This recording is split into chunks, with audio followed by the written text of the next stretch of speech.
સહજાનંદ દયાળુ સહજાનંદ દયાળુ બળવંત બહુ નામી. ઓમ જય સદગુરુ સ્વામી. ચરણ સરોજ તમારા વંદો કર જોડી પ્રભુ વંદુ કર જોડી. ચરણે શીશ ધર્યાથી ચરણે શીશ ધર્યાથી દુઃખ નાખ્યા તોડી. ઓમ જય સદગુરુ સ્વામી. નારાયણ નરવ્રાતા દ્વિજ કુળ તનુધારી પ્રભુ દ્વિજ કુળ તનુધારી. પામર પતિત ઉધાર્યા પામર પતિત ઉધાર્યા અગણિત નર નારી. ઓમ જય સદગુરુ સ્વામી.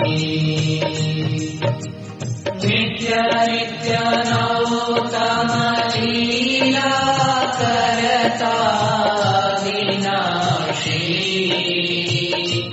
પ્રભુ કરતા વિનાશી.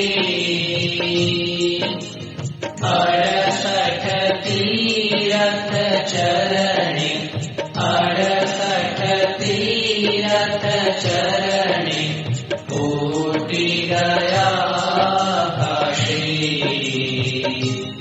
ઓમ જય સદગુરુ સ્વામી. પુરુષોત્તમ પ્રગટનું જે દર્શન કરશે પ્રભુ જે દર્શન કરશે કાળ કર્મથી છૂટી કાળ કર્મથી છૂટી કુટુંબ સહિત તરશે. ઓમ જય સદગુરુ સ્વામી. આવસર કરુણા નિધિ કરુણા બહુ કીધી પ્રભુ કરુણા બહુ કીધી. મુક્તાનંદ કહે મુક્તિ મુક્તાનંદ કહે મુક્તિ સુગમ કરી સિદ્ધિ. ઓમ જય સદગુરુ સ્વામી.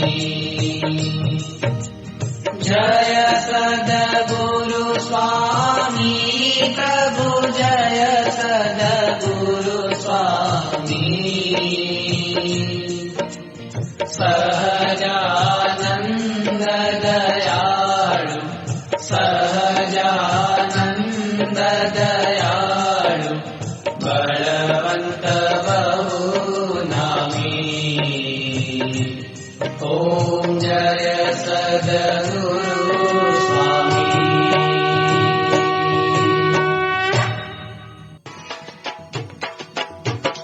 રામ કૃષ્ણ ગોવિંદ જય જય ગોવિંદ રામ કૃષ્ણ ગોવિંદ જય જય ગોવિંદ હરે રામ ગોવિંદ જય જય